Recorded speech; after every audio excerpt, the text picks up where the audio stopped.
still have. I think it may still actually have come up. Also, in the audio. we need to test our levels, Tyler. Okay. Testing levels. Testing levels! With my sweet whiskey voice. And my kind of annoying song! Oh. Yeah, we're just in the green, now we're yellow, now we're red, Yeah. Alright, so yeah, we're good. We're good. My dog is not a fan of that. Oh yeah, you have a dog. Yeah, so I have a dog now. Sammy. Wait, okay.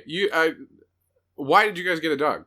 You guys were talking about it for a while, but I didn't know you were serious about No, getting we a dog. wanted a dog. I want a dog at all times. So now that we found one that Katie's not allergic to, Which is great. I can have a dog. And So it was kind of like a no-brainer And of I just love- picking him. I love him so much. It's pretty great. He's my special little boy. Okay. Very good. He's pretty lazy. He's so lazy. Yeah. Which Yes. is why he's a good dog for you. Yes. Excuse me. I feel a little called out there, Tyler. It's not like... I'm not speaking It's like, against oh, you. he's lazy just like you. Well, no, that's Wow. not what... Okay. Alright, also, the books that I got you. So, Yes. So, alright, so... I came back with gifts. I came from New Jersey GamerCon, which was awesome, by the way. And I got like a whole freaking shopping spree. All of this Advanced Dungeons and Dragons stuff. Second edition, by the way, I got to play. And it was a weird experience. It was very, very weird. I think, that our adventures now are a lot more like, we sort of move a lot more, from like scene to scene. You know what I mean? Yeah. In Advanced Dungeons and Dragons, it was very like room to room in a dungeon. Yeah. And the dungeon was very weird. I don't know if it was from Mike Smith, the guy that I was working for over the week. But his adventure was super, super weird. There was like a castle, and we had to clear out some monsters or whatever. Like very, very basic general setup or whatever. Like not very interesting story wise. I don't know if that's a fair critique. It wasn't super like interesting. It was very like, I bought a castle and my castle has monsters in it, and I'm gonna pay you, Mr. Monster Man, to go in there and clean it out or whatever. You're paying a monster to kill other monsters? No, it was basically like we were the Ghostbusters, basically. So there's ghosts. No, it was monsters. So you're monster busters. Yes, we're monster busters. Monster busters! So we go into this castle, and yeah, every room was like a new thing, and Sorry. Ugh. you having fun there? I was trying to get more comfortable because my legs were bent in a very weird I'm like angle. falling asleep. I know. Oh, it's better. Continue. So the rooms just didn't make sense in some areas. Like at one point, we're in the middle of a castle that's full of monsters. Right? There's like giant spiders and goblins and traps everywhere that like just don't make sense at all. Like the whole place is just trapped like it's an actual dungeon and not someone's home, or was being set up to be someone's home. And then we found like an altar, and there was a knight there that was praying. And I just remember looking at her and just be like, what are you doing here? This whole castle. And she was just like, do you want my dungeon benefit for you and to heal your wounds or not? And it was just like, I definitely feel like I'm playing a game right now. What are you doing? It was like a roulette table or something. And like every door that we opened was like either a good thing or a bad thing or something. And you just go room to room and sweep the entire area. And it was so methodical. I thought you were going to say something like, you keep making lefts, but you keep getting into new rooms, even though you should have been back at the original room. Oh, yeah, like we're like walking in circles or something. Yeah. But like we go into another dimension. Yeah, something like that, yeah. No, there was something else too. Oh, and also what was crazy about second edition, I wish I had like the actual source books in front of me. Hopefully someday I can get my actual hands on a player's handbook or a Dungeon Master's Guide. But everything was, like talking to your dungeon master and just being like, I walk up to the door. Do I walk up to the door? Yes, you walk up to the door. I check the door for traps. Are there any traps? No. I roll for traps or something. I try and open up the door. Is it locked? No, the door is not locked. All right, I attempt to turn the handle. Does the door open? Yes, the door opens. Okay, I go through the door. Everything was like that. Ugh. Everything had Ugh. like 19 steps to That it. sounds awful. It was excruciating. I felt like this there was blood coming out of my ears, that like just on the edge of my seat every moment. Just imagine like a stereotypical 5th edition encounter, or like just session, and you have to do those rules like, you know, I'm in a tavern, I order a drink. Do I get a drink? I take a sip. Does it go down? Well, so like we did have town, and I noticed like towns are very, very different from like being out in an overworld situation or anything. Like if you're at a bar and everything, I understand getting a little bit more in detail as to what's going on, but sometimes we do very much like, at least that's how I like to run towns. I like to run towns that like, you know, open up the player's handbook and just tell me what you shop for, and we can exchange money or whatever. Because I love, as much as I love role playing shops, and I have, you know, my favorite shop keeps and stuff that I like to pull out. Sometimes it can eat up so much time that like, well, you no, it wanna absolutely move. can. I mean, I know for a fact, like in old Critical Role episodes, they had an episode where it was literally they just called it the shopping episode, and the There's a whole episode around shopping. Yeah, and the one character, see, that interests me. He was like, "Oh my god, can we go?" So people drew fan art of his Goliath barbarian holding purses while everyone's out shopping. I like that. And the other day, what was it? The other day on Twitter, there was someone that was telling me about like they got like a brewery or something. They had like a dwarf or a halfling. Yeah, that was running a brewery. And I was like, yeah, that's Sandrasa. She's a okay, she's a friend of the podcast, friend of the company. By the way, all right. hi, All right. welcome to the Wanderers Rest podcast. Yeah. 20 minutes in. So yeah, we're just gonna move on. It's a terrible introduction. I That's- don't even know who we are. Why does there need to be an introduction all the time? Because what if someone jumps into this episode right now and hasn't listened to the first couple? My name's Tyler, and I'm the founder of Wandering Pilgrim Games, along with my co-host. I'm Mike. I'm the founder. Founder +1. It was my day first, so I'm so... I don't Okay. I've been playing D&D longer, so it's probably true. Okay. Who made the Twitter account? Who made the Facebook account? Who made the Discord? Who made the website? Yeah, but that was like. If you want to go down this road, Tyler, we can go down this road. This is good. Isn't this great? We have our fake argument for our opening on the Here's a spot. fake. I don't think this is a fake argument. What was I talking about? Oh yeah. So Sandrasa was talking about her her brewery or whatever, and I was like, yeah, I could do an entire play session of just that, of like just running a someone's brewery. Excuse me. I think that'd be kind of cool, and I think that's a pretty good segue too into your other tweet that's been getting some action recently about the cooking and the food stuff. Yeah. Where I definitely think that now that you've become a Breath of the Wild man. Yes, now that I have become obsessed with Breath of the Wild, and I love how like everybody was like cooking in a Zelda game or something. Like, oh my god, what? Like I have been gushing about this game to Katie, like just at random points, because it's just the I can't explain the feeling you get when you go into a boss fight, a shrine, or something, and like you're prepared because you took the time ahead of time. Mm-hmm. And like for instance, okay, spoilers for anyone who hasn't played Breath of the Wild, that's been out for 2 years now. Yeah, it's been out for a while. It's your own fault if you haven't played Breath of the Wild. When I fought Calamity Ganon at the very end, I had freed all 4 divine beasts, and you can free 1, 2, 3, whatever. You can free none. You can just from the beginning or whatever. You can just beeline it totally nude and fight Calamity Ganon. Yeah. So I freed all of them. I infiltrated the castle. I fall down the pit with him, and it triggers the cutscene where all 4 divine beasts fire their beams. Yeah, I think they take away like half. Yeah, half of his health or something. So I saw the health bar show up. I'm like, this is gonna be a rough fight. Like, I'm still just learning how to do all this fighting. And then the divine beast, and I was like, oh my god, the divine beast! Like I forgot about it. It had been so much time since I had freed the last divine beast, and I was doing other stuff. And just seeing these beams just fucking impact into Ganon and take away half his health. And also you have all your friend ghosts also. Yeah. Like our guardians and I'm like, I've never seen a game mechanic where I feel like something I did in the past of the game paid off so well. Mm-hmm. Like, you think like, okay, I got to free the Divine Beast because that's just the storyline, whatever. Yeah. But like, you don't have to.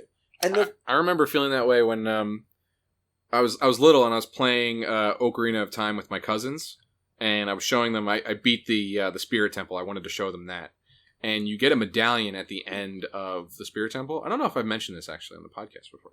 You get a medallion, and the whole point is to collect all the medallions, and then you can open up the way into Ganon's castle. And I remember them asking me like, "Oh, cool! What does the medallion do? Like, does it like have like an ability or something?" And I just remember being like, "No, it doesn't do anything. It's completely useless." The fact is that I beat the dungeon, and that was kind of cool to me in a way because I know that it doesn't really. It's really just like a merit badge that like I beat the Spirit Temple. But instead of making like Link any like stronger or whatever, like I as a player am stronger for having gone through the Spirit Temple. You know what I mean? Yeah, no.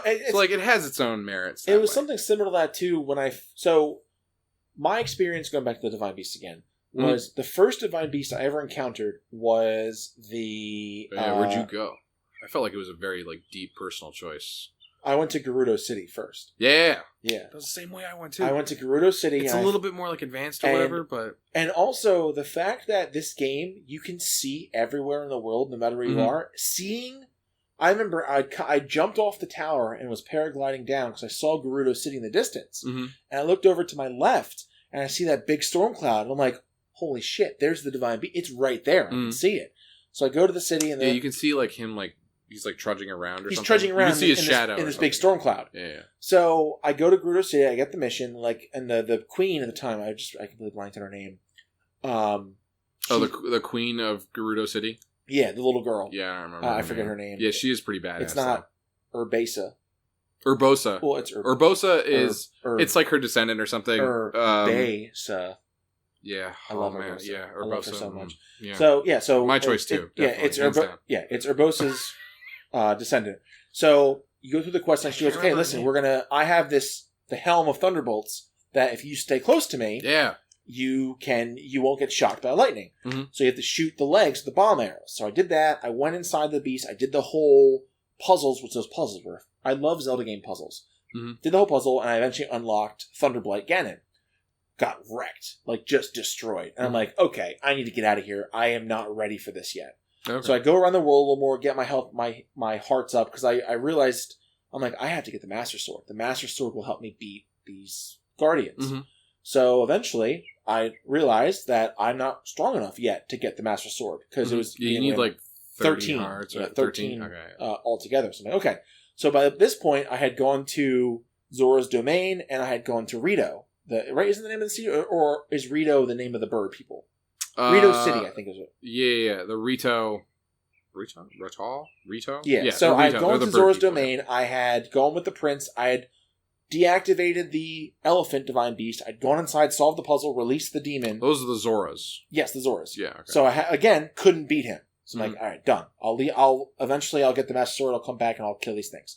So I go to the birds, the Rito, and I was talking with Katie about this earlier today, that getting onto that Divine Beast was the most fun out of all of them. Oh yeah. Where you're riding on Prince Sidonus. That's the Zora's Domain one. You're riding on the bird guy, and he's like, you jump off. Were you talking about the elephant? Because the elephant's definitely Zora's. Yeah, the elephant was the Zora one. I'm talking about the bird. Get on the bird one. Yeah. So you shoot fly the thing, and you get on, and I did the whole puzzle there, and the thing came out. And at this point, I had realized, I'm like, I never use my bow and arrow. I rarely ever use it. I use my guardian weapons that I have. Mm-hmm. So I pull up my bow and arrow. I'm like, damn, I have a lot of bomb arrows. I should start using these. Mm-hmm. 3 bomb arrows in a row, half health. I'm like, oh my god. So I'm like, I'm doing this. I'm killing this was a Windblight, I think it was Windblight Ganon. Windblight Ganon, yeah. I'm like, I'm fucking killing this guy. So I do it, and I killed him, and mind you guys, I'm playing on my Switch on my honeymoon, because every time we go back to the room for the end of the night, she would fall asleep, and I'd stay up and keep playing. I bet Katie, Mrs. Nagel, I bet she loved that. She didn't even notice. She was asleep half the time. But, so I beat it, and like, I felt so good, and I'm like, and I realized too, I'm like, I kind of know how to fight now. Like, I understand all these different things. So I beat that combat one. in that game is so up to you. Yeah. It's all skill. It's not like... So I did that. It's not like what items you have with you. And then I went to the Zora's Domain one, beat him, same tactic, kept using my bomb arrows. Mm-hmm. Went back to the other one, the Gerudo City Divine Beast, and that one I actually had to use my runes because one of the stages is he drops these middle pillars that he shocks, so you use your magnetism to throw the pillar near him, shock him, knock him down. Yeah. So eventually I never did that. Yeah. It's so weird. It was cool. Because this comes back to it. Going back to now fighting Calamity Ganon, mm-hmm. One of the things I had never been able to perfect, the dodging into the flurry blows or the parrying the shields. Never figured it out. Yeah, sword combat was my jam. So I'm fighting Calamity Ganon. Oh, did you I'm sorry. Did you know the spider mechs or whatever? Yes. Whatever they're called? Guardians? Yeah. Did you master deflecting their eye bolts? So I'm in the middle of fighting Calamity Ganon. Uh-huh. And I've used my arrows. I'm fighting him a little bit. I got my first flurry slash. He climbs up on the wall, and his eye starts going. I'm like, God damn it. Mm-hmm. So I'm like, okay, hold it. I'm like, this shield's about to break. Like, it's not going to work. And I'm holding it. I'm like, fuck, I got to try it. He shoots it. I fucking hit A, parried it right back into him. I lost my goddamn mind. I went nuts. I'm like, oh my God. I rushed over. I'm slashing with the Master Sword. I'm charging up to do Urbosa's Fury. I did it 3 more times, and I'm like, this is the best game ever. This is so good. The first time, man, because Guardians fuck you up. Yes, they do. Very early on. And I got it so good I could do it. Like, I didn't even have to look. I could do it by sound. Like, know, like, exactly when. And then there are other points at Hyrule Castle where you're fighting, like, 2 or 3 of them or whatever, and you have to, like really quick. I love that game. But again, like you're saying, like we've gone. I don't even know what the hell our topic was anymore. But like Breath of the Wild's great. Oh, cooking. We wanted to talk about cooking. It's just I've never felt so rewarded for learning how to fight. Like I don't know how else to explain it. Yeah. Like other games, it's like even like the Arkham games. I love the Arkham games. So eventually, it's like okay, blah blah blah, block, blah blah blah, counter, whatever. It's not that hard. But like actually learning the way to fight was actually really cool. Say goodbye. You're on the podcast. It's Mrs. Nagel. Say it louder so people on the podcast can hear you. It'll never come up in audio. Or probably, I don't know. I could be wrong. My wife is going to a Backstreet Boys concert, so... What? Yeah, seriously. It's happening. It's 2002. 20 years later. It's just a Backstreet Boys concert. Yeah. It's 2002 in this bitch. All right. So, yeah. No, what was I going to say?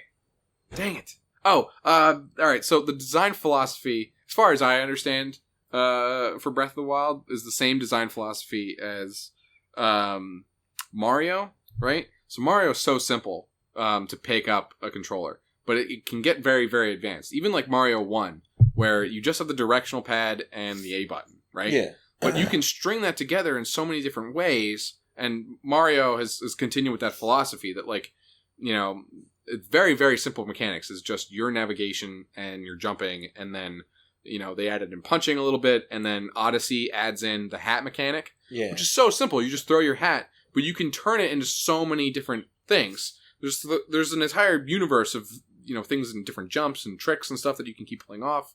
If you know how to, like, keep juggling your hat and everything. So Breath of the Wild is kind of the same way. That, like, the combat, you know, is just one aspect. Combat is just simply, like, sword and shield, but after a while you can, like, if you've seen some of the stuff that people have done on, like, different speed runs or whatever, fighting, like, Lionels and everything, like, you know, blindfolded or whatever, it's crazy the shit that they can do. So that's one of the ways that Breath of the Wild, like, it brings you in with how accessible it is and how simple it is, but it's very, very advanced the deeper and deeper that you get into, like, how you use different items and how the I don't know what to call it, the system of, like, you know, how electricity works and magnetism and everything, all those things, they all build on one another, and you can turn all of those things into their own tools too. He's a special muffin. Yep. Okay, so we'll just try and get back in with as few For those that cannot see, our puppy, Yeah. Sam, is Our just puppy? he's the Wandering Pilgrim Games. Wait, he's our first employee. He's an honorary member. He's mascot, team mascot. Yeah, Everybody has a team I mascot. tweeted about it and I sent an Instagram post. I'm like, please welcome the newest Wandering Pilgrim Games Overlord. I, for one, welcome our new puppy overlords. So yeah, he's just chewing his cage. Totally normal puppy thing to do, by the way. Yeah, see? All right, yeah. Long may he reign. And that's still been getting likes on Instagram. Yeah. Also, I promoted this one. It has 59 likes. I literally, when I saw that, I was like, they didn't say they were going to go to the Great Wall of China, did they? Oh, God. No, it is the Castillo de San Jorge. It's like real Corinthian leather. Oh, by the way, in Lisbon is a museum that had an amazing section on Chinese and Asian art. Yeah, those are 2 guardian lions. Yes, it was really cool. Okay. Thoroughly enjoyed Okay, so I remember why we started talking about Breath of the Wild. Because Breath of the Wild has cooking in it. And then I was talking about using cooking as like an actual skill. Yeah. And I remember some people were bringing up Xanathar's Guide. Yes. Because I've not actually read Xanathar's Guide. I'll wait for you to just play. Are you recording right now? Yeah. Oh, okay. Yeah. All right. So I have. So Xanathar's is really cool for a few reasons. So one of the really cool things I think that something that's really cool about Does it actually have everything in it? So one thing that is cool, but it's not something I don't think you or I would ever use, is it gives you a whole system to roll for your backstory. Like, how many brothers and sisters did you have? Are you the youngest? Are you the oldest? Yeah, okay. What were your parents like? Did you have a good childhood? What was your adolescence like? So, like, for the people who are struggling to come up with a character backstory, like Katie. Or even Katie, if you feel like you've played everything and you just want to like let the dice decide what you're playing. Wow, I did not think of that. That's actually a fucking brilliant idea. Mm-hmm. But like Katie, when Katie made, which character was it? I think it was Eridania, her Aasimar warlock, I think she was? Yeah, she was playing like a fallen angel. Yes. Like an Aasimar, but like a goth. Yes. Aasimar. She was a goth Aasimar. So the thing with Katie is, I love Katie to death, but Katie, her hobbies throughout her entire life have been being a teacher. When she was a kid, she played school. And she became a teacher. That's what she does. Mm-hmm. So she doesn't think the same way that you and I do, having experience with Lord of the Rings, Star Wars, fantasy novels, sci-fi novels. Like, when I think of a character, I have 100 different archetypes I can pick and choose stuff from. I'm going to apologize now for our listeners if you hear weird noises. My dumbass puppy is chewing his cage. Like, not his chew toy, which is now he is. But he has a chew toy. But then he also has a metal cage. He's just trying to show off. That's all. Here we go. Thank you, Sammy. I'm glad now that we're recording, you're deciding to bark and make as much noise as possible. Love you, bud. Love you. So that's what it'll be like in the future if and when we have kids. It's the same thing. It's a win. It's a win. It's a win. Yeah, big old win for yeah. me. So it's a win. Yeah. So basically, Katie, she struggles a lot with creative writing and coming up with ideas. Mm-hmm. So, for instance, when you ran your first Zordera campaign and you had us like write a little backstory, she was like, "What about? I don't know what to do." Hers was pretty great. It was. So I helped her with a little bit, like, "What do you want?" And she's like, she literally went when she made Thea. She's like, "I want to be a Disney princess." I'm like, "Perfect." No, I'm like, seriously, that. I'm like, listen, the fact, like, I want to be a Disney princess. I know, like, I give her shit of like saying she's basic, but she's not, and I'm like, you know what, like. Great, like that's something tangible I can work with. It worked. It was really cool. Yeah, so I helped her with that. And she was also, I don't think that she realized it when she made her character, but her character was like half wood elf, half drow. Yeah. So she was like a lighter skinned and drow. I think she had like blue skin. She had or whatever. She had like almost like robin's egg blue skin. Yeah, it was cool. And I don't think that she realized that like in order for a drow to be up on the surface. Oh my god. She'd have to escape, you know, because their societies are built so upon the thing being is, evil. she doesn't have that prior knowledge because it was really cool. That was her first ever role-playing game Mhm. ever. First ever tabletop game. So then when we did different one-shots and different mini-campaigns... Her two parents were like eloped or something, but they were still like, he was still royalty. It's so cool. It was really, really cool. So eventually we made a different campaign and she used Xanathars to roll for her character's backstory. So she had like 7 brothers and sisters. She... I think like her mother was still, she lived with her mother, but her father had died. Like there's a lot of stuff and like it helped her because she's like, this is great because I would never be able to come up with this on my own. Sam! Okay, He so can't be stopped. So for those wondering, Tyler's dog Siri is also here. And Tyler's dog, you can't hear her because she's always quiet. So I'm going to get up now. I'm going to pick up my dog. She's like a polar bear ninja. Yes. Okay, here's the deal, Sam. Okay. And you're... No, Sam's in timeout. Sam's in timeout. Okay, so you're going to sit with me and you're going to calm down. Oh, there we go. Okay, you're calming down now. There we go. You're calming down. We're so calm. We're He's calm. like, We're he's like, settling. arr. Yeah, he is currently trying to bite my hands, as he always does. We're settling. We're settling. We are settling. If our listeners could see what he's doing right now. If I were a smarter person, I'd be videotaping this right now. But Eventually, speaking of which, eventually we may have a streamed podcast, like a live one. So yeah, all right. We'll deal with that later. But yeah, so Katie liked Xanathars because that's one of the big things it has in it. It also has obviously updated. Was Sirius growling at that? Yeah. So it also has updated options for other player classes. Sammy, she is gonna bite you, dude. This is gonna become the Sammy and Siri podcast. I would back up, Sam. Oh man, that's right. You better fucking run up. Yeah, that's what I thought. That puts him in his place. That did. All right, good girl, Siri. Good. Okay, so yeah, little bitch.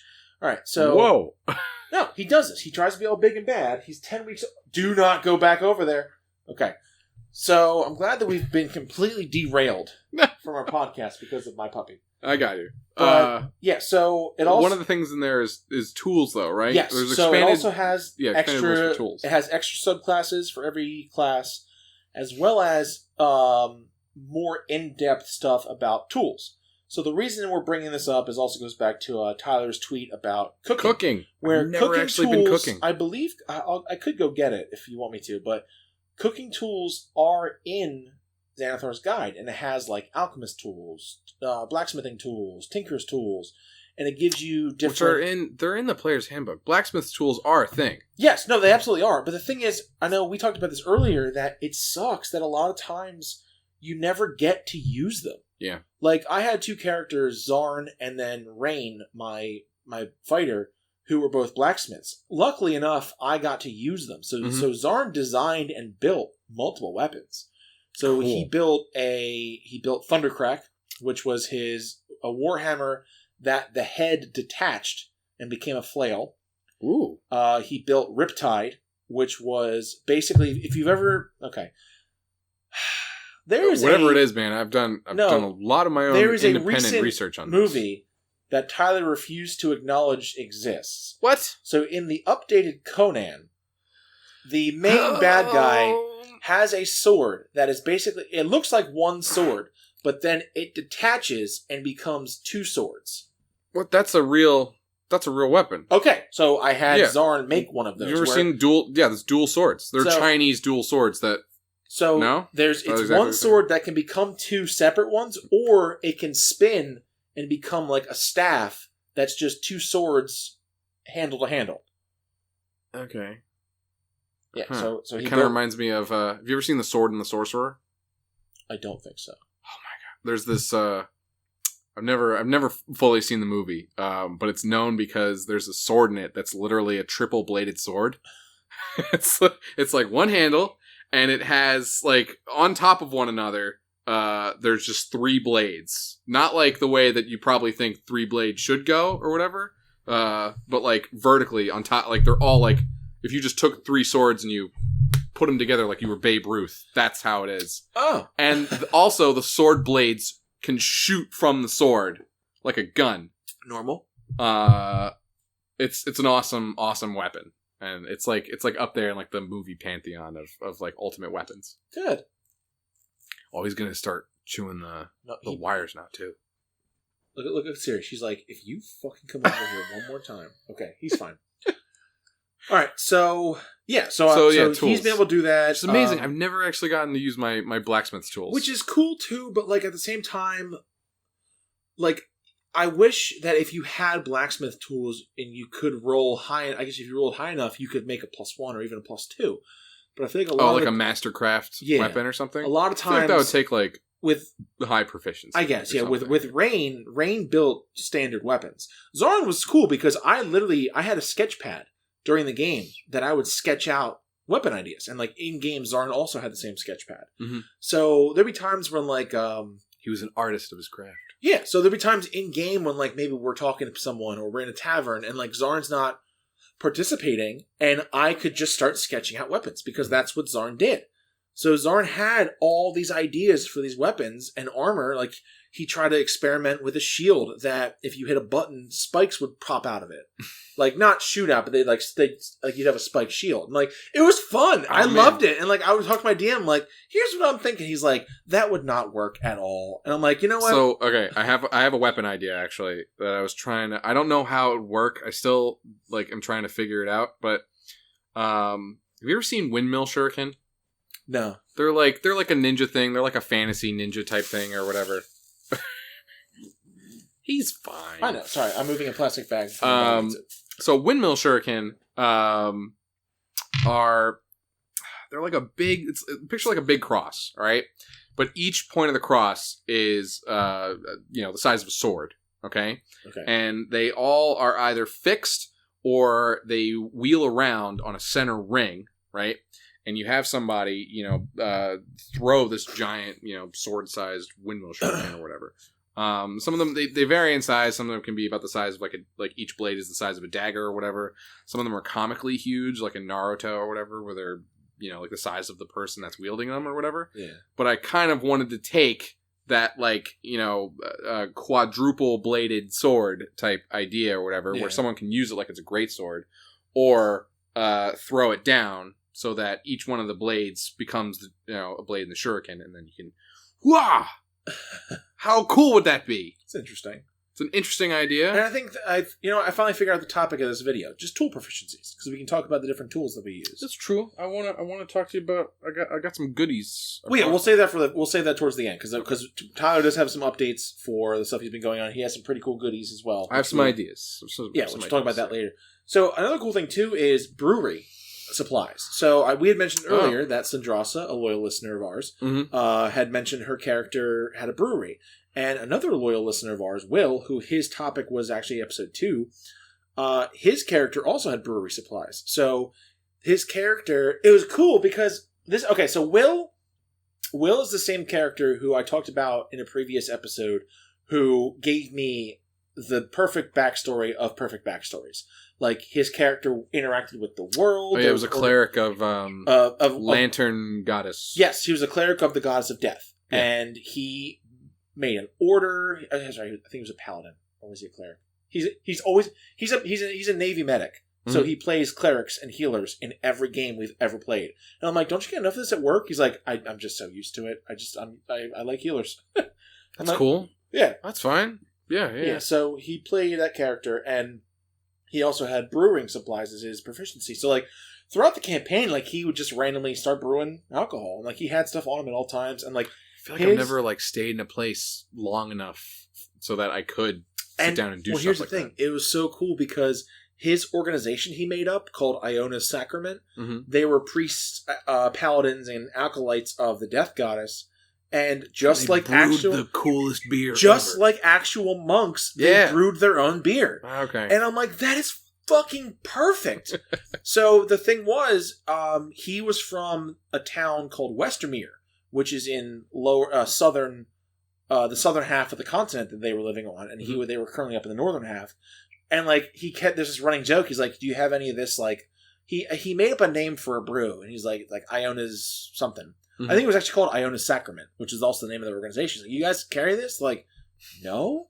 He's like, what the fuck? Like, it's a really rad microbrew. Yeah, so it's like, no, he was like a microbrewer, and it was cool because like we'd be going around and like he's trying to like spread the word of this goddess, but also his brew, And it was so cool. I don't like that's right. It's like a 30-minute brew, or whatever. By the way, have you heard of Iona? Yeah. The goddess it's made. Oh my god! Like it was. It was so cool. It was like stuff like that is so cool to me because I love anything where those tool proficiencies mean something.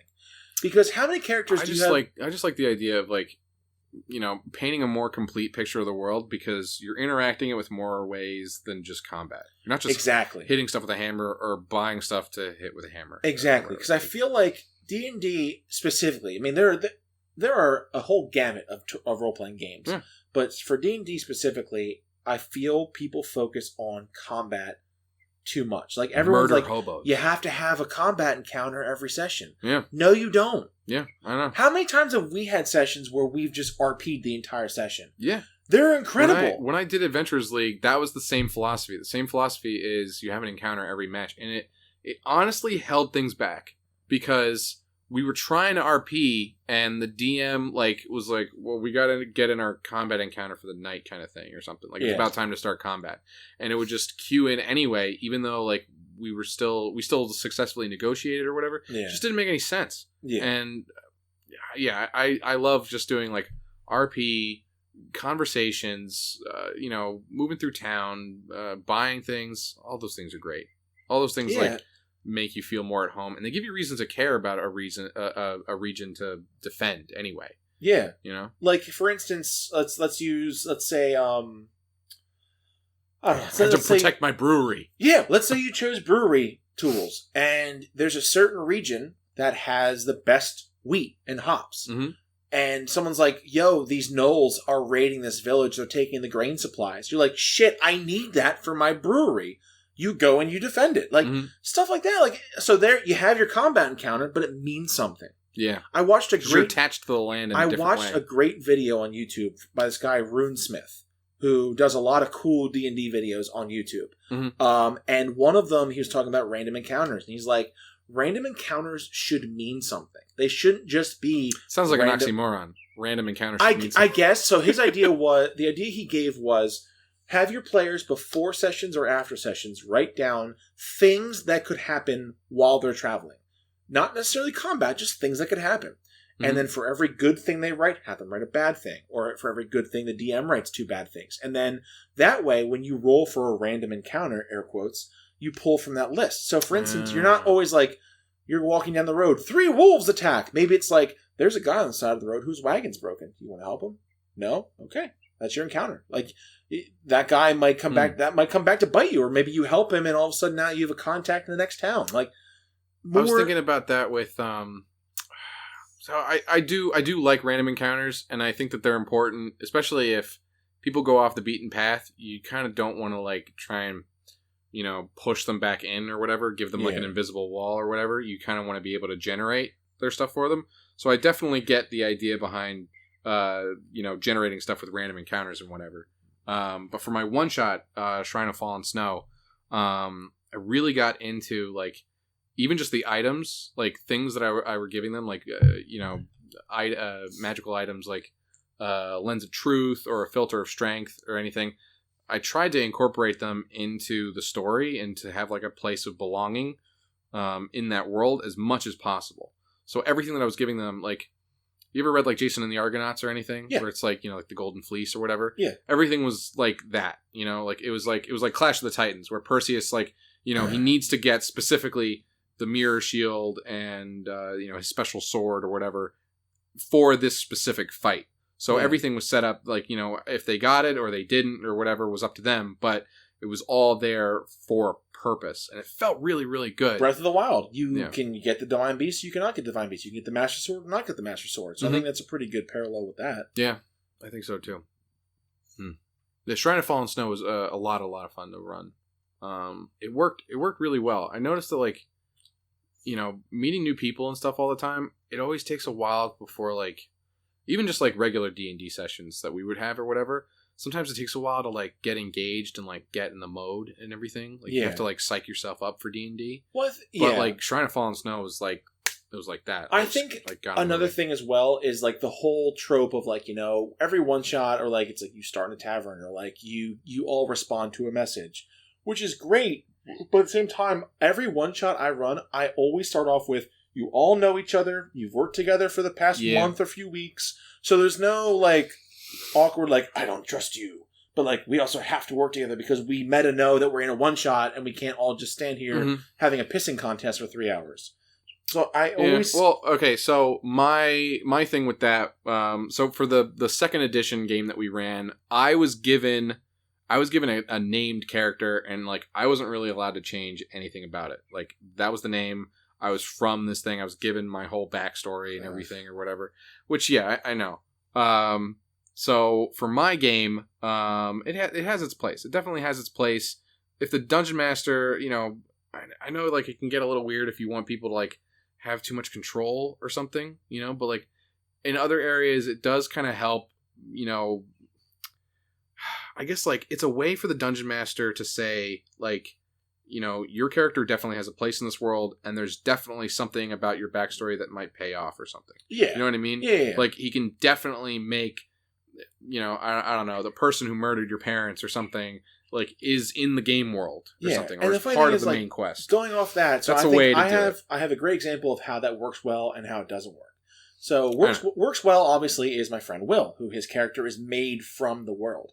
An example of when it didn't work. That was his choice, though. It was. Yeah. But you didn't put it on. But I'm just saying in terms of characters being able to connect to the story. Yeah, like definitely. So there's that's the good version. Mm-hmm. The bad version is I used to run random D&D games at the summer camp I worked at, and one of the kids made his own character, and he's like, okay, I'm this, I'm that, I'm my family, I know a royal family in Waterdeep, blah, blah. So he knew Forgotten Realms lore, and I'm like, I didn't tell him at first, which was my biggest mistake. We're like, we started this campaign. He's like, okay, I would have known this person. Can I make a history check? I'm like, dude, you're not in Waterdeep. Like, you're in a completely different dimension. And, like, I feel terrible because I didn't tell him that. Yeah. So he made this whole backstory about, like, intrigue in Waterdeep, and they weren't even in Waterdeep, so he never got to use it. So that was, in my failing, I realized that you need to give them, if they make something, you need to use that backstory. So, like, or better yet, session 0, setting your expectations, let them know, listen, this is a cool character idea. We're not going to be in Waterdeep, so we can reskin this, and you can be from this city over here instead, and we can use that instead. Yeah. So I think everybody's got to be on the same page. Like, exactly. Know so, like, where they are. So in that instance, it does suck that you don't have the power to create your own character, but it is cool having something that connects you to the story as a whole. So, like, you know that, like, you know, even though this is my first time in the town that we were in was literally called Port Town, which I've always had a joke. I always had, like, you know, the Port Town of Townport was the name of that was like our main hub for a long time in, like, the first Zord era. But we were literally in Port Town, and it did kind of feel nice to, like, know that, you know, this is where I'm from, so, you know, obviously I care about this town or whatever, so that should motivate me, and you sort of make it up as you go along. There's so Dungeon World, which is another role-playing system, has a great system where the players help in the world building. So during the game, you ask the players questions. So let's say, for instance, I'm running the game and you're playing. So you could be like, hey, you know, I want to go buy some supplies. Okay. Hey, you know the shopkeeper. What's their name? And you would say, Flizzin Flurbadoo. I'm like, okay, how do you know Flizzin? His aunt is best friends with my mom. I helped him out of a really messy divorce. Okay, there it is. So the thing is, the players helped create that world, which I think that instance is so cool. So, for instance, I can kind of help with that, like, you know, randomly generated character, and you know how, like, your players always ask you, like, okay, what's the guard's name? And you're just like, Gaius Freeman. Yeah, and I even like the idea too, where I've seen some instances where when you start a campaign, mostly a campaign because you want to have those connections, like, a character introduces themselves. It's like, you're like, I'm Reliant, I'm this, I'm that. And, like, another character does this. And I'm like, okay, you know, actually, you saved Reliant previously. What'd you save him from? Like, you Grix. You create a connection, and you're like, you know, Reliant owes you a favor. Why? What's that favor? And then the other player like, oh, I did this. Now, it can be a little tricky because with other players, like, if someone said, like, oh, Reliant owes me $1,000, and you're like, come on, really? Like, I don't owe you $1,000. But Mm. like, in some instances, I think it's cool to give the players something where like they come up with it so they feel more engaged with it. That's why for a longer a longer campaign, I do like having like that whole first night of character creation night. Yeah. Character creation night is I could do that all day. But like sitting down with everybody and like, you know, being able to bounce ideas off of them and like talk to them about like the upcoming world that they're going to be in and like, you know, trying to sort of like give them a little push or a nudge or something because, you know, I know what the world is and where the story is going to go. And so like, you know, I can kind of bounce ideas off of them to sort of like see if they want to go for it. And I think that goes back to episode 6. Got to make a reference. Matt Colville, my best friend in my mind only. Wait, this is episode 6. I know. I'm saying I'm making a reference to Matt Colville in every episode. Oh, yeah, okay, yeah, all right, yeah. Matt Colville, call us. Call us, we love you. Yes, Yeah, naturally. just becoming Matt Colville, call us, we love Matt you. Colville, call us. So, just keep putting, you know, messages in a bottle. Keep Just putting those vibes out there. He's keep throwing them out there. he's gonna find us someday. So yeah, in one of his videos, he talks It'll about probably just be like, yeah, these fucking guys. yeah, we'll get a letter. It's like cease and desist. Yeah, like no, but it'll just be like a 2-second blip, and he'll just pass it by like, yeah, whatever. Yeah. I'm just like- So in one of his videos, he had mentioned about a campaign primer. So like for instance, in Zordera, if you're making, so you have a primer of like this is what the world is, blah blah blah. Mhm. So that way, like the example I keep giving is because Puffin Forest, another guy on YouTube who does great D&D videos, Puffin Forest, call us. Yeah, but also calls. He's Yes. great. he's great. So he made a video about people using in-game consequences for out-of-world stuff. So the instance was, he said, a character, a friend of his... Like if you borrowed money for Wawa and didn't pay me back, I'd fuck you over in the session that night? Yeah. What? So here, not like that. But the whole thing was, one of the other players in the game he was playing made an Aasimar. Okay. The DM, in his world, there were no angels. He didn't tell the player that. So he kept fucking over this player in-game because angels shouldn't exist. But, like, he never told the player that. So, I mean, it's... I have mixed feelings about that. It's not cool. It's not. That's what he was arguing. Oh, okay. He's arguing Yeah. this is not okay. You need to let that player know, hey, before you make this character, Right. there's no angels. There's no Aasimar in my world. Okay, that reminds me of one thing that happened in our second AD&D. So Mike Smith went into our game. He was our dungeon master. Mike Smith is the guy who ran NJ GamerCon, right? We give him. So so New Jersey GamerCon is, I didn't really get to meet Lonnie, I think. She was one of the people that was running it or whatever. Mike Smith ran their whole, like, tabletop gaming thing, which is a smaller part of the larger New Jersey GamerCon. Most things there were all, like, video games, but, like, other people were selling game peripherals and stuff. There's a lot of metal dice going on around there or whatever. Yeah. And then there were whole ballroom size event tables for Smash Bros, Mario Kart, you name it, or whatever. And there was a whole room of just like old classic arcade cabinets too, or whatever. So we were a little bit out of the way or whatever, doing like board games and everything. But Mike Smith had a bunch of like old school games and everything. He had like Heroes Quest and Dark Tower, which at some point in my life I need to get my hands on because they're amazing board games. I just saw someone on Twitter post about playing Dark Tower. That's the one where there's literally the big tower that you press buttons on and stuff, and like different challenges show up on the tower. So Restoration Games is the company. I guess they somehow they get the rights or something to these older games. They started with Fireball Island, which is amazing in its own right. It has like the center like tiki head volcano thing or whatever, and there's like these marbles and everything that roll around and they like knock you off the board and you start over or whatever. They're like fireballs. Keep talking because I feel like there was a ProZD video where ProZD reviews board games. Oh. And I think he actually played that game, and it's possible. So Restoration Games, they did like a sequel to it. They did like Return to Fireball Island or whatever, and they're also in charge of doing a revival of Dark Tower called Return to Dark Tower, and it is so cool. I cannot wait. You seen the original commercial for the original Dark Tower? It has like Orson Welles. It's so funny. It's like he's like, last night I was playing a game which I was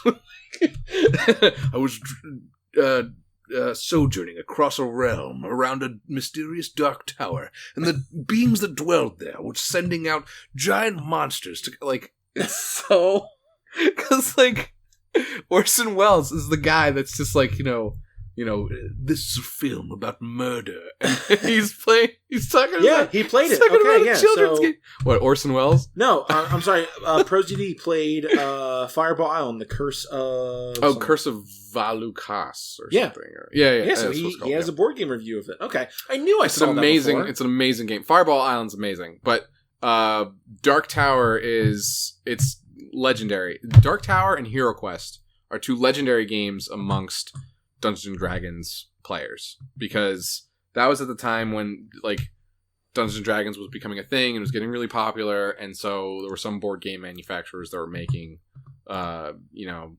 more of like a board game thing or whatever around it. So Hero Quest has been they tried to revive it. I don't think it was Restoration Games, but somebody was trying to revive and like make reprints of Hero Quest or whatever, and it was like 100% a passion project, and then Games Workshop shut it down for whatever reason. Of course they did. So I don't know. Hopefully someday I will be in the both works. love and hate Games Workshop. Oh, everybody does. Everybody does. Yeah, Games Workshop is the bane of people's existence sometimes. Like I love, But it's cool. Have you ever seen Bardic Broadcasts? The No. BOD? I've never shown this to you? no. Oh my gosh. So he's a big Games Workshop guy. Like he's been playing Warhammer Fantasy and Warhammer 40K like all of his life. He gets all their stuff. He gets all their models and everything. And he has this hilarious review of Hero Quest that is like you need to drop whatever you're doing and you need to watch it right now because it's so funny. And he talks about like just the design of their models and everything. Like their models for the original Hero Quest, like, it's when Games Workshop understood that like it's a game and it needs to be on a table and I need to be able to know like where my character is and what monster I'm fighting, from like table's length away. Yeah. And so like their poses they're beautiful. They're beautiful and they're cartoonish and everything. Yeah. And they each have their own specific pose. The gargoyle, like has his arm stretched out like this and he's just like, and the skeletons, are all standing this way and everything. And they're not like ridiculously over detailed or over sculpted and everything.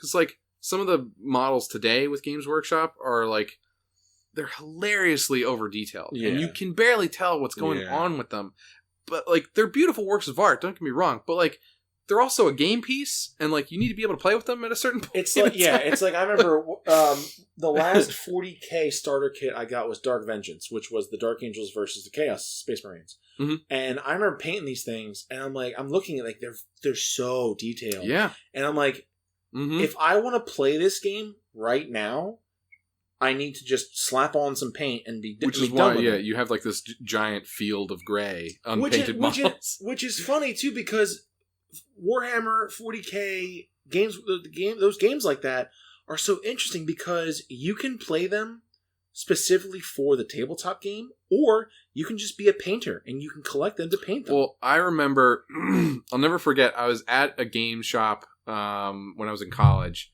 And these two guys were playing Warhammer 40K. And it was like Space Marines versus Necrons. The classic clash. And the whole map was like a street. So like there were two buildings on either side. And they sort of like were taking up positions in both the buildings on either side of the map. But I just remember looking at it and it looked like it was a diorama of like an actual like a movie scene, Like the whole game board element of it fell away because everybody's models were all painted and everything. They looked gorgeous. And the map that they were playing on was, all, the Games Workshop terrain too. Yeah. And it looked amazing. It blew my mind away. And like, at that point it really looked like there were Space Marines fighting Necrons on this streetway, Yeah. If you see if you see well painted stuff, it really, gets you into it. I remember, the very first Games Workshop, which was in the Cherry Hill Mall, years ago. It was there or the Echelon Mall. It was the Cherry Hill Mall first, then it Yeah. went to the Echelon Mall and became Outside the Box Games. I played whatever it was the tabletop Lord of the Rings game there. Yeah, I played the Moria encounter. It was great. At the Cherry Hill one or the Echelon Mall? I think I was at the Echelon Mall. Dude, we were probably there at the same time. I spent so much of my life at that fucking store. Oh my god, it was great. I loved. He like gave me my choice of like. Was it the guy with the glasses? Short black as Mike. No, if I can remember. Oh my god, yeah. But yeah, he gave me my choice of like which character I got to play or whatever, and I was like, Gandalf. 100%. Like, put me down. I'm ready. I'm ready to do this. It was Yeah. great. There's the whole Moria encounter with the trolls and the orcs, and it blew my mind. I still have the core rulebook for the Lord of the Rings Games Workshop game. Dude, we were probably there. I literally so when I used to go there, the Cherry Hill one. So it was the Cherry Hill Mall 1st, Mhm. and then it went to a little store near the Echelon Mall. Mhm. Then it was in the Echelon Mall when it became the Voorhees there's Town still Center. a Games Workshop in like a town like in Voorhees or whatever. I don't know, maybe. Oh, I saw. Well, either way, so I used to go to that store. Literally, this was back when I think I worked like an after school job. Mhm. I just graduated from college. I spent most of my life at this place, and Just playing. Yeah, wait. Did you play Warhammer Fantasy? Or? Yeah, I would go and I'd paint. I'd paint. I'd hang out with all the guys. I'd play some games. Do you still have your? You don't have your Warhammer. I sold them Fantasy all. stuff. Yeah, Yeah. I sold them all last summer. You played. I sold them to Frankie Saurus at the game. Do you play Saurians or whatever? First off, Lizardmen. Lizardmen. Enough with this fucking weird new shit. Okay, I played. I'm Lizardmen. sorry. You know what? I never played Warhammer Fantasy. I have a bunch of I still Lizardmen models. I still have all right? my Lizardmen. I have my fantasy stuff. I sold all my 40K stuff, which does hurt my heart a little bit. But I needed the money, and I wasn't playing 40K anymore. So I sold my Imperial Guard. I sold my Space Marines, my Chaos Marines, all my Tau. Oh my god, That hurts, man. it does. Sorry. My Tau and my Imperial Guard were my two favorite ones because it was. I do miss the game, but it came to a point where I just never had enough time, and like the hobby is so expensive. It's it's worse it than Magic. absorbs your life. It's like Magic. It's cardboard crack. Hey, It's like D&D. D&D's the same way as well, or any tabletop role playing. D&D though. What really drew me into D&D is like it's so cheap. You can just play it. You online. really can. You can dice. Dice are the only thing you need to really you buy. literally for one group, one person can buy all the books, and that's all you need. Yeah, that's true. which is good. Yeah. Or you can just PDFs Or you can just be me and buy every single fucking book they produce because you're a fucking psychopath. I always get the core rule books and everything. Obviously, but I have every single 5th edition book except Sword Coast because I don't give a fuck about Forgotten Realms. oh, I'm sorry. jeez. I'm sorry. This is my hill I'm gonna die on. throwing the glove down on. I don't care. Forgotten Realms is boring. Okay, I homebrew everything. Well, Greyhawk yeah, I know. seems kind of cool. Eberron seems really cool. I haven't looked into them enough, but Forgotten Realms, I don't care. I don't care about Waterdeep. I don't care about Baldur's Gate. Anything I buy, I immediately reskin it to my world. It's kind of like the stock fantasy setting now. It is. And it's just Learning boring. a little bit about Forgotten Realms does kind of help you a little bit because there's like some things to like the D&D cosmology or the D&D mythos that like all tie back to there and everything. And there's still people that square off. I just got back on a huge Advanced Dungeons and Dragons binge. Right, and everything there is still Forgotten Realms or whatever. So that's like Gary Gygax's original, Vecna and. No, I know that, and the thing is, with stuff like Vecna and other characters, like they can exist across multiple dimensions, which is great. But like, I don't know, like it's weird for me because people who like care so much about Forgotten Realms lore, that's cool. But like when I play D&D, I play it because I want to make my own world, my own stories. I don't want someone to come in and be like, I'm the son of a masked lord, and no, you're not. Okay, wait. But it does tie into, remember when we were talking about, like, the whole, like, fantasy shorthand and everything? Yeah. But, like, everybody knows what dwarves are. Everybody knows what elves are. I You can all know. pick up dice and play, or whatever. It's a fantasy shorthand, in the same way that, like, if we wanted to play a campaign in Middle-earth, just because, I've read the Silmarillion, everything in there, and in Lord of the Rings just kind of makes sense. So, like, we would know immediately that, like, if we're going through an area and you're a dwarf or whatever, you could just be like, of course, I know this. There should be an ancient stone door around here because this is dwarven territory and blah, blah, blah. Like, that sort of shorthand does kind of help pick up and play. Yeah, I guess. I mean, I also, know that, like... in a lot of my stuff, I change a lot of those things. Mm-hmm. Like, for instance, one thing that I got rid of, my dwarves do not speak Scottish. Mostly because I can't do a Scottish accent. But my dwarves are all... No. Does Gimli have a Scottish accent? Isn't it? I don't know. He's more like rah, rah. Like, Master Dwarf, Gimli, son of Gloin. That's not like a Scottish... I don't know what that is. Some sort of like... I don't know what he was doing. What was he doing? What was he doing? Yeah, my dwarves It's not like English. It really is kind of its own thing he was doing. My dwarves are all Russian. Yes. I have Russian dwarves. I do like every one of my half-orcs is Australian. Because I feel like if there's any fantasy race that could be used to living in a land where everything wants to kill you, it is half-orcs. We got no electricity in our country. Yeah, which is also funny too because WebDM tweeted something the other day about like, what's your favorite NPC you've ever run? Mm-hmm. And mine is Terrence. Oh yeah, Terrence, I love this. Yeah, Terrence is a half-orc who is from the Northern Clans, which are this like roving barbarian tribes who are super violent, constantly in conflict with the This is your own. From my world. Yeah, okay. Constantly in conflict with the dwarves of the Dwarven Holds. Mm-hmm.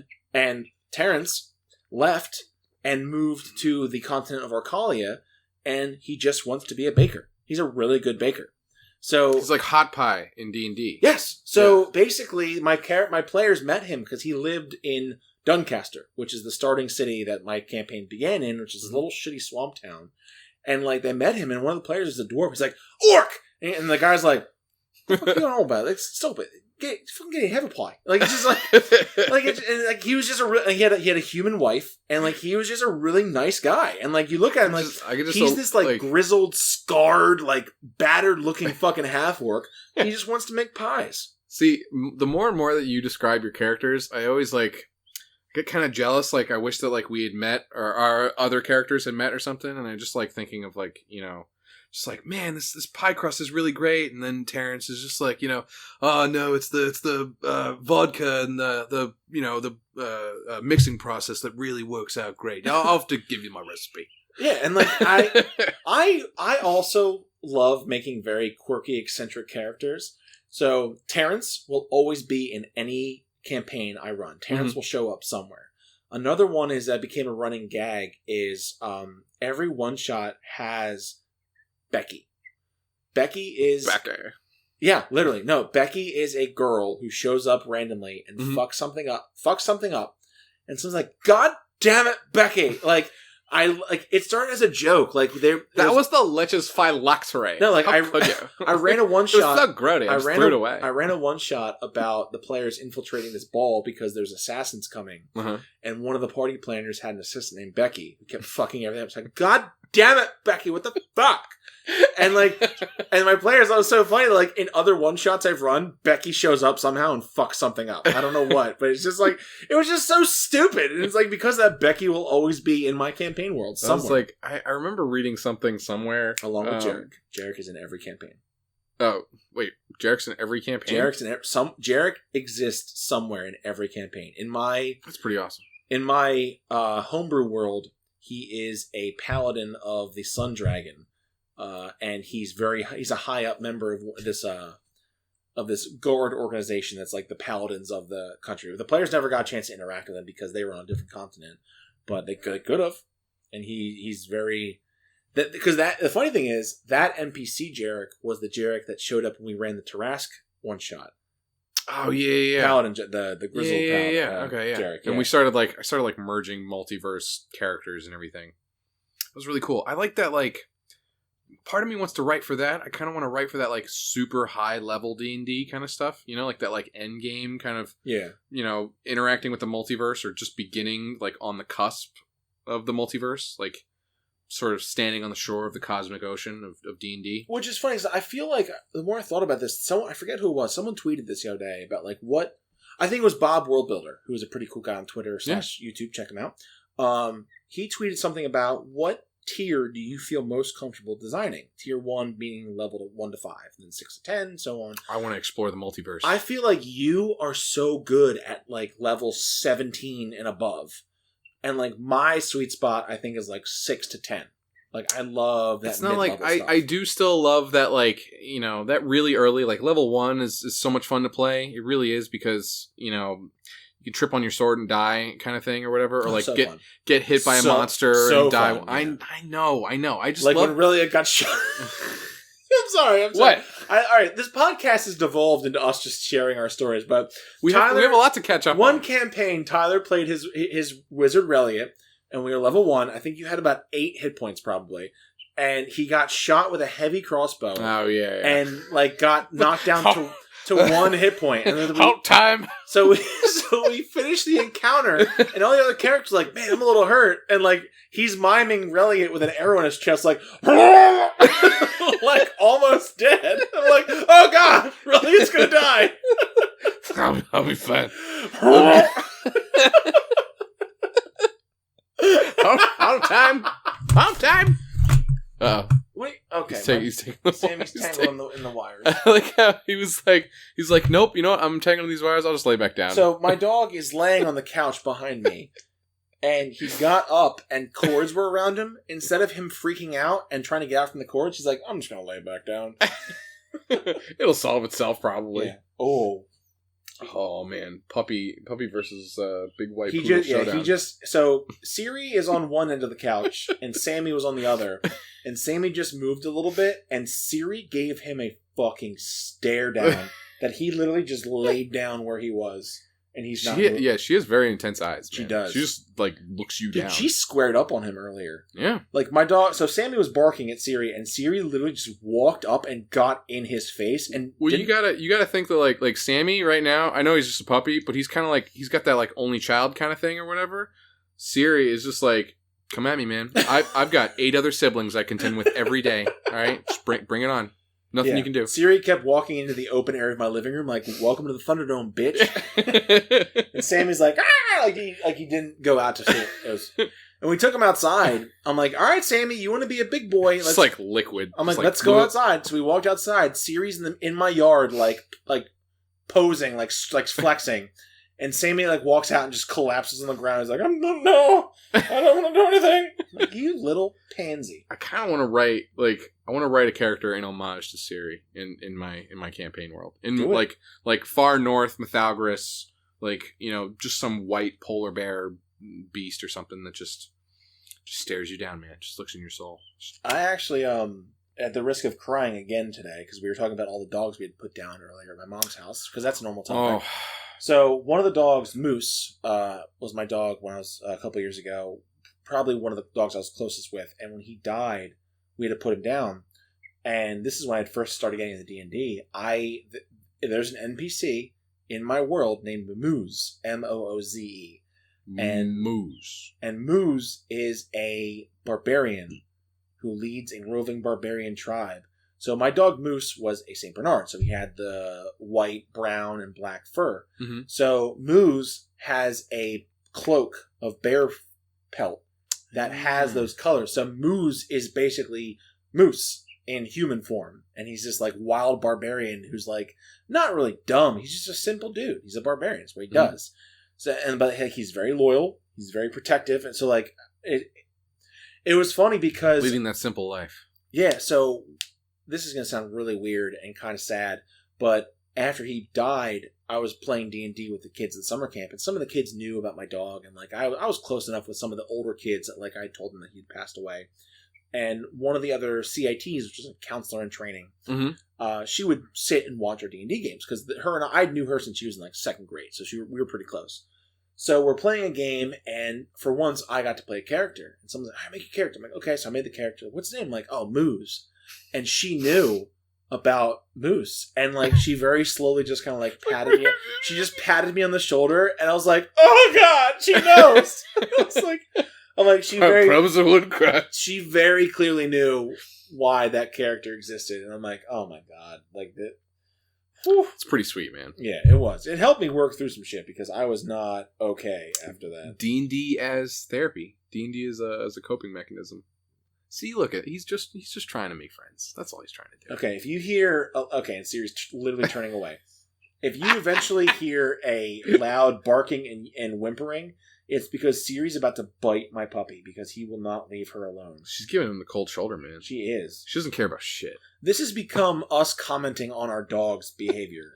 I'm sorry. Welcome to the Wanderer's Rest Dog Edition. Listen, we're human, okay? And everything that our dogs do, we just like, just melt like butter. Like, of course. Like, we're watching them like, what else can you do? And like in Siri's head, she's like, this fucking asshole won't go away.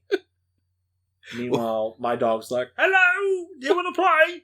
All right. at this point, I think I should probably. You want me to move on to some of the other? Yeah, how long? Goodies How long have we been talking? We're at an hour 10. Yeah, so why don't we start wrapping up, and then you start talking about all your stuff. All right. Okay. So first, I've got the official Dungeon Masters deck game accessory. This is from second edition. Okay, and some son of a bitch that was at the New Jersey GamerCon got another one that had a whole bunch of random encounters in it. But this has a way of like randomly generating what items people give. Oh. So it's a whole bunch of cards in this box. And they're all separated by, there's rings, rods, staves, wands, that's all one category. Magical apparel, household items / musical instruments, armor, shields, weapons, quote unquote, weird stuff. Is that what it says? Whatever. It says weird stuff? What that means. That's amazing. Tomes, jewels, jewelry, and phylacteries. Oh. And then containers, candles, dust, ointments, incense, and stones. These are all magic items. Some of them, dude, will mess you up. Like, I didn't realize, like, how, like, Advanced Dungeons & Dragons is mean. And, like, there's some items in there, like, you know, like, the eagle glasses or whatever are in 5th edition still? Like, it helps your perception? It helps you, yeah. It's like, it gives you telescopic vision. Yeah. Or whatever. It gives you, like, actual eagle eyes or something.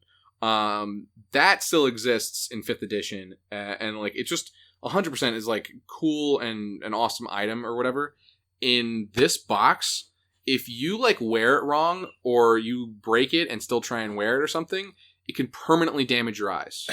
But it's, like, stuff like that. Like, yeah. And you can just, like, see some people must have just been like, dude, Gary Gygax was a dick. And, like, well, because I feel like in a lot of the earlier editions, the shit was just harder. Like, but in general, some of those things in there have life or death consequences. Like, there's like a sword in there that's cursed that will literally drive you insane if you try and wield it or something. Like, change your alignment. Air spores. Someone can get spores? The fuck? It might be. I'm not sure exactly what it's supposed to be. That's interesting. What some of them are supposed to be used for. They might have to be like sort of like a quest item or something, or like in the same way that, you know, I don't know. There's some items that like come with their own inherent drama to them or something. Yeah. So like the bag of beans or whatever, you know, or like bag of beans. You throw the bag of beans or something and like it makes a dungeon. Handy haversack. Handy haversack? Yeah. Huh? Is it a? Oh shit! Yeah. So this is oddly enough. So in the second season of Critical Role, they buy a handy haversack, and they're like, "Oh, is it just a bag of holding?" No, it's literally it's this D&D item. It is a bag of holding, but it's It does something else though. It's a bag with 2 side pouches. So the middle section holds 2 cubic feet or 20 pounds. Sorry, the side ones hold that. The middle one holds 8 cubic feet or 80 pounds. Holy shit! Like, I thought Mercer just made that shit up and was like, "We're going with this." No, it's a real fucking For all thing. we know, he just pulled it out of... He may have had this fucking deck. That's fucking amazing. No, he definitely has it. He 100% has it. You think Matt Mercer doesn't have that exact thing or the entire TSR library in his house? Let's tweet him. Figure it out. I'm going to tweet him right now. I want to know. Yeah, I'm going to pull that card back out. Okay, while you tweet at Matt Mercer, because you guys are tight. All right, I have this, whatever, 6 books, okay? This is actually the first one I want to talk about. This is the most tattered one out of all of them that I have. Everything else is in pretty good condition. But I have this Advanced Dungeons & Dragons Tome of Magic. I had to grab it. Like, it's so freaking cool. The artwork on it is cool. It's called the Tome of Magic. And then as I was loading it in my bag, actually, I was trying to slot something else in, and it came down on the pages or whatever, and I said out loud to myself, I was like, I hope I don't damage the Tome of Magic. That's like, I'm never going to say that out loud in my entire life. I just feel like a shitty wizard. Just like, I hope I didn't damage the Tome of Magic. But I believe it is expanded rules and like a complete compendium of like all magic and spells. Tome of Magic is written both for the DM and player in mind. Dungeon masters who keep this book out of the hands of their players are doing their game a disservice. Likewise, players who want this book only to learn about the new magical items are missing the point. Both player and DM can use this book to improve and expand the game. How cool is that? That is pretty cool. I just still love that, like, I can't damage the Tome of Magic. can't damage the Tome of Magic. It's beautiful, though. It's a beautiful, beautiful book. The second one, in sort of the same vein, is the official Advanced Dungeons & Dragons Dungeoneer's Survival Guide. Ho! Oh, interesting. So there's expanded rules in here on, let's see. It contains all new information on combat, mining, underground civilizations, and more. The essential sourcebook provides player and DM alike with innovative rules, settings for underground adventures. I don't know why it's like kind of more overly obsessed on like the Underdark and everything, but there are rules in here for like disease, making sure that you have like the right food, water, and then more expanded rules on like how to set up more Underdark encounters and everything.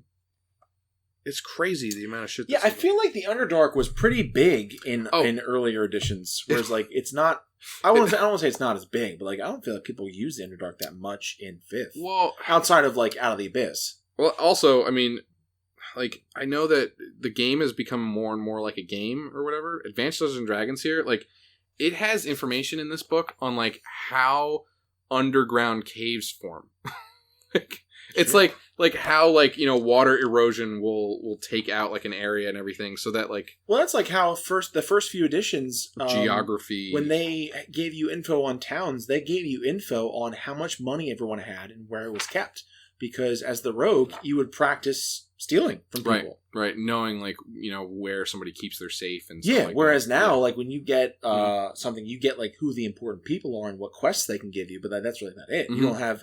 You don't know where their house is. You don't know where their safe is or how much money they have on them. So I think it's interesting to see how priorities have changed from, because now it's become more of like a game. Yeah. Whereas before, I think it was more about like trying to find a way of adapting in full detail how real life works through pen and paper and dice. I guess so. Right? Yeah.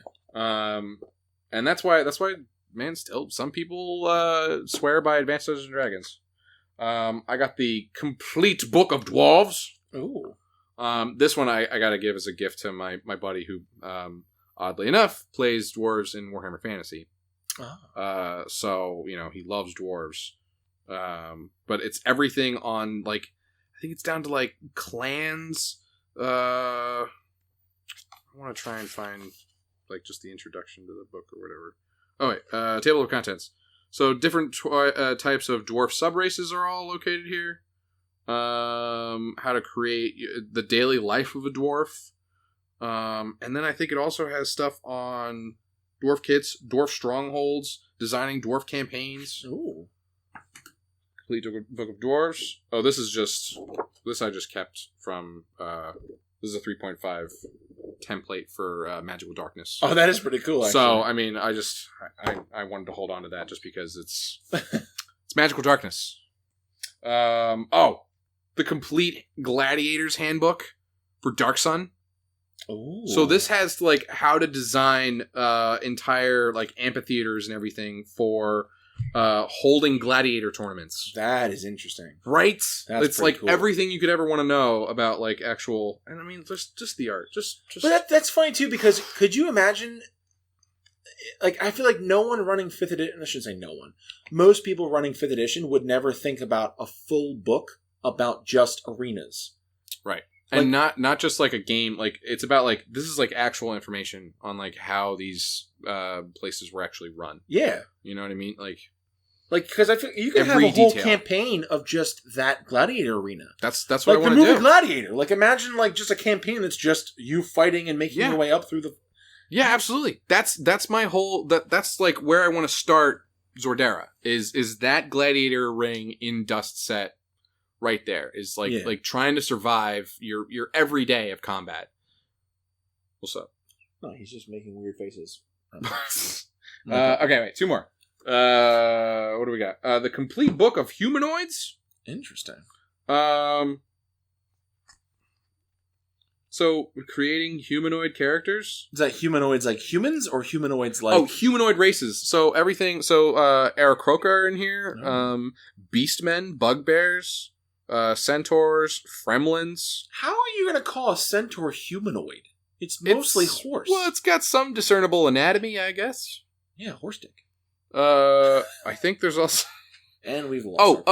There's also Saurials in here, which I think Tomb of Annihilation makes a reference to this. Saurials are like an old race or what of like dinosaur people, basically. Okay. If you wanted to play like whatever it is like that show. folk? No, like dinosaurs from like. Don't say. Oh my god. Well, yeah, kind of. I'm the baby. Like, is that where that comes from? Is that also something called a Wemmick, which I'm sure has some other deeper folklore underpinning that I'm too stupid to know about. Well, at least you admit it. How to roleplay humanoids. Chapter 6 is all about superstitions.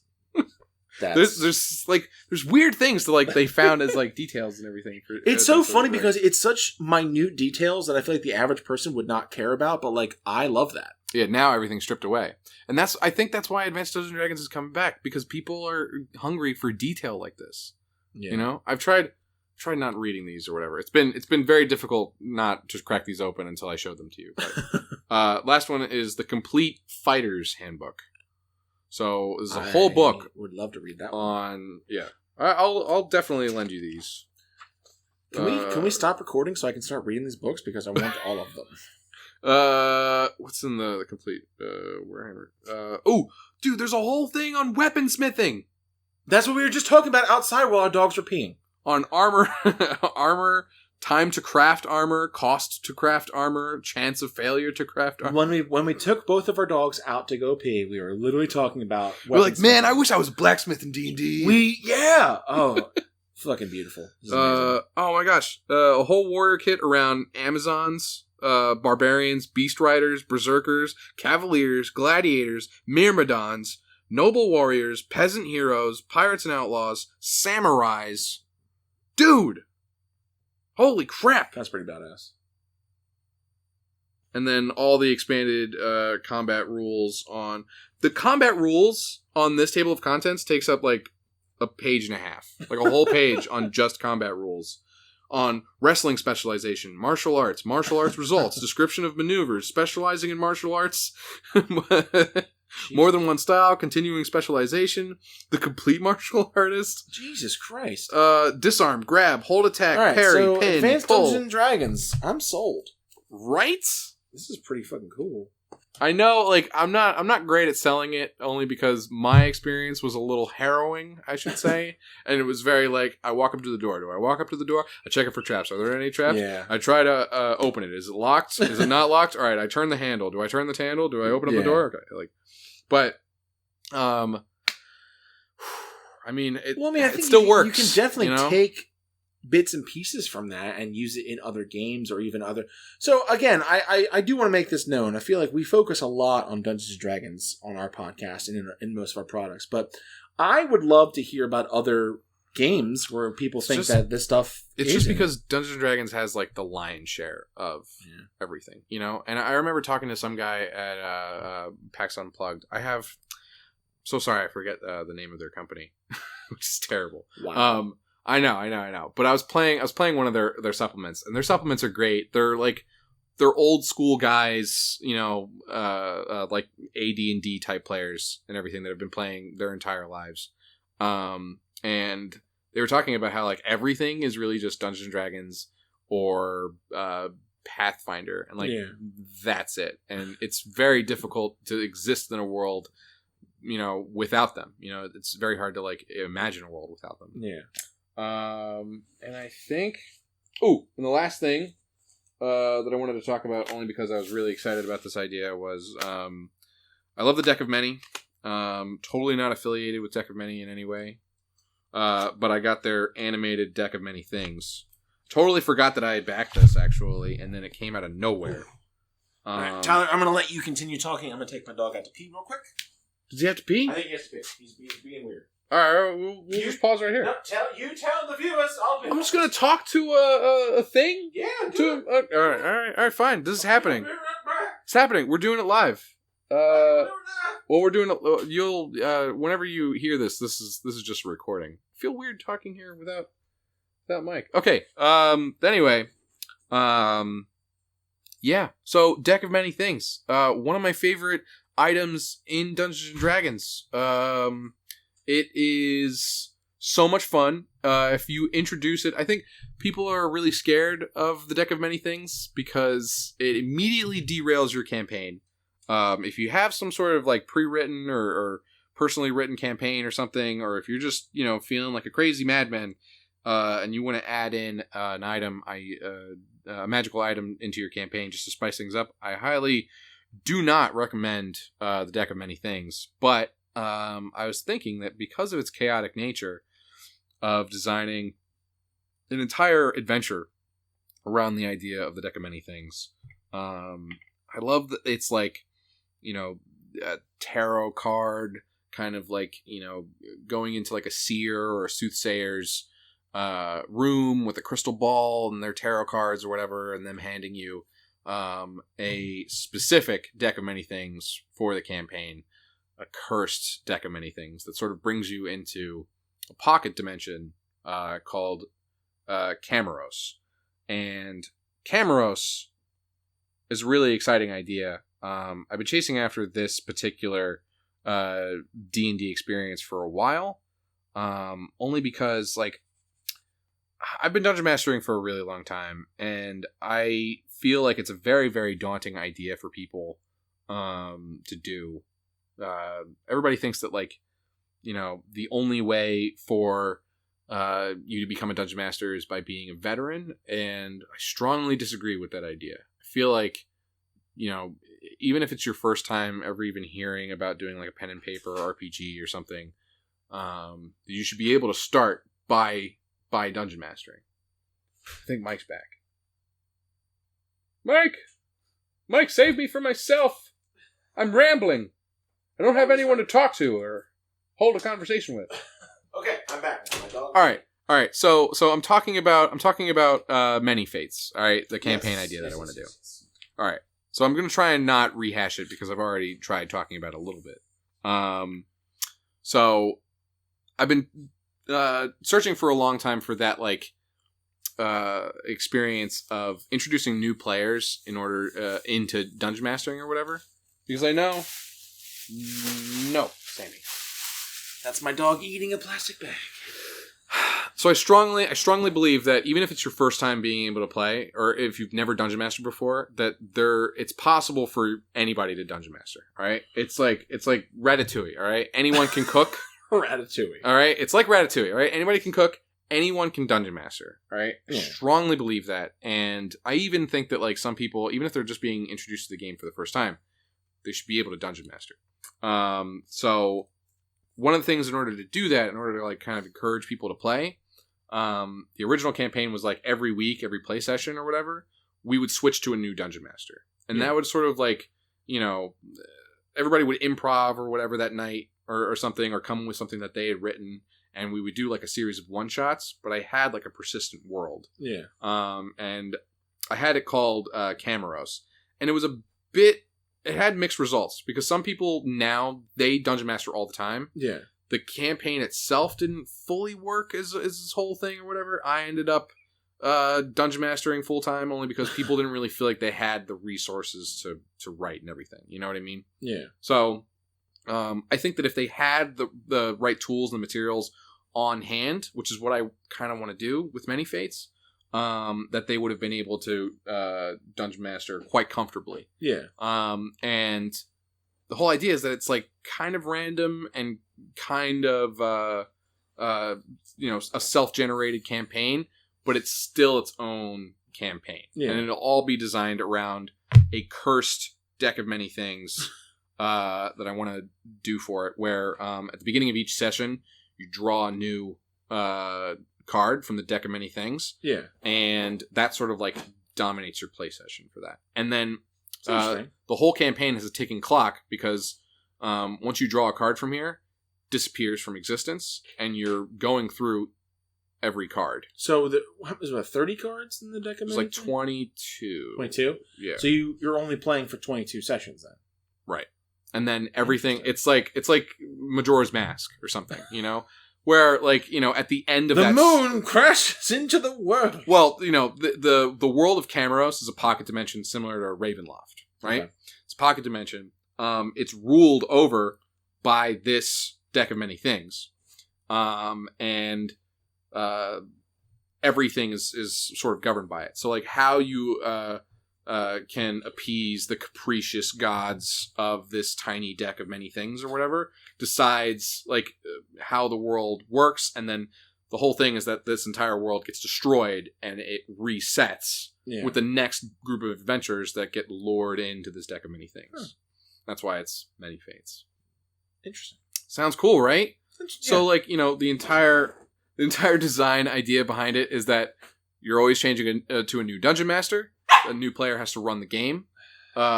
Sam wants to say goodbye to everybody. Sam's giving his spiel. Sam, what are you promoting? What product are you working on? Oh, nothing? He's our our mascot. Hello, I'm Sammy. I'm working on a big poop. That's it. Obviously.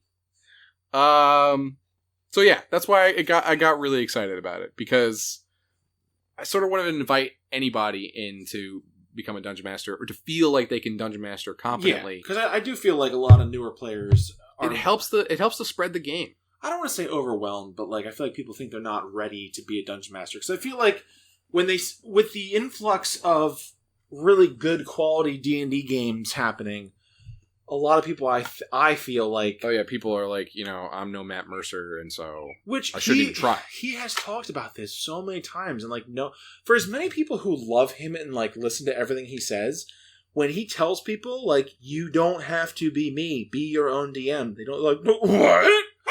So I have to be you, Samuel. He's a puppy, man. I know, but It's only 10 I'm weeks. gonna bite your claw.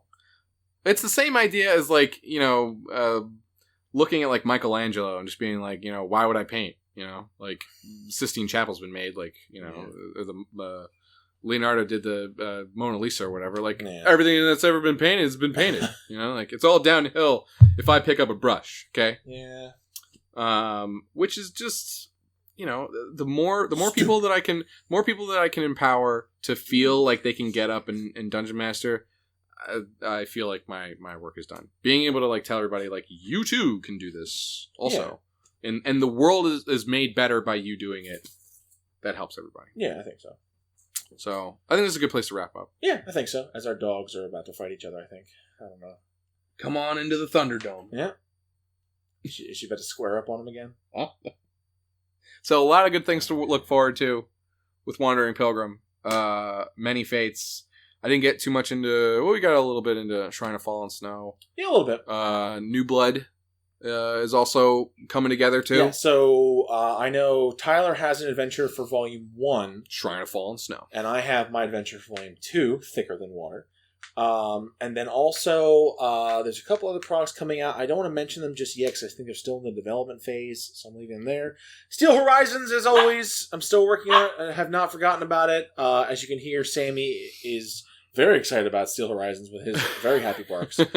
Yeah, we also have, for the family... Zordaro's still a thing. Yeah, Zordaro's still a thing. For the family, the supplement about using crime families in D&D, working on that. Also, going to start working on some Mutants and Masterminds stuff pretty soon. Getting some superhero stuff going on. So regardless of whatever we're working on, the best ways for you to get connected with us is on Twitter and Instagram. And our new Facebook page. So on Twitter and Instagram, we are at Wanpil Games, WANPIL Games, all one word. If you search Wandering Pilgrim Games on Facebook, you will find our brand new Facebook page, which we have debuted recently. Mm-hmm. Our Patreon, also Wanpil Games as well. Our website, wanderingpilgrimgames.squarespace.com, has a lot of cool updates for there. We have ways to get in contact with us. You can email us. You can go to the Meet the Crew or meet the team page, and you can see cool pictures of us. We look so cool. We should totally make an entry in for Sammy and Siri. Oh my god. Totally, 100%. Maybe. I may put pictures of Sammy up on the website. Oh. The other big thing as well, before our dogs devolve into full-on Thunderdome. Playtest Lab. Playtest Lab. Tomorrow, the 18th, we are having the first session of the Playtest Lab, which is a streaming D&D game, streaming one-shots, where we are going to get a chance to run different modules we're coming up with, different one-shots, possibly test out our different character builds and subclasses. If you can't catch it on our Twitch page. Twitch stream. My god, I can't talk ever. Also, Juan Pill Games on Twitch. It's going up on YouTube. It will be up on our YouTube page. Yeah, so if you go... I almost said Google. If you YouTube us, Wander Pilgrim Games, you can find our YouTube channel. I'm sorry, I'm bombarding you guys with information. We have a lot of stuff. It's just go to our website. It's a podcast. Go to our website. If you miss anything, just rewind and listen to it again. Go to our website. Listen to the sultry tones. Literally everything is on our website. It's the easiest way to get... The website is the catch-all for everything. Mm-hmm. Also, besides that, I think that's pretty much it. I feel like I'm forgetting something, but we'll tweet about it later. We'll tweet about it later. Yeah, if you want to, we'll figure it out. We're professionals. All right, the Thunderdome is about to break out. So, Sammy, Siri, my money obviously is on Siri. My money is also on Siri. What's not a bet? It is. It's the sure thing because Siri will fuck up Sammy. We'll just pay ourselves our own winnings. It's a 1-to-1 odds. He just went to bite her. I like how Siri's like so like pacifist and is like, please, I don't want to beat up this small child. Yes. All right, but we're gonna head out now. So thank you guys for coming to watch and listen. Also, we'll probably Sam. We will probably have a live podcast episode soon on Twitch. We will let you know. Ooh. But as always, guys, thank you for watching, and as always, keep wandering. Sam!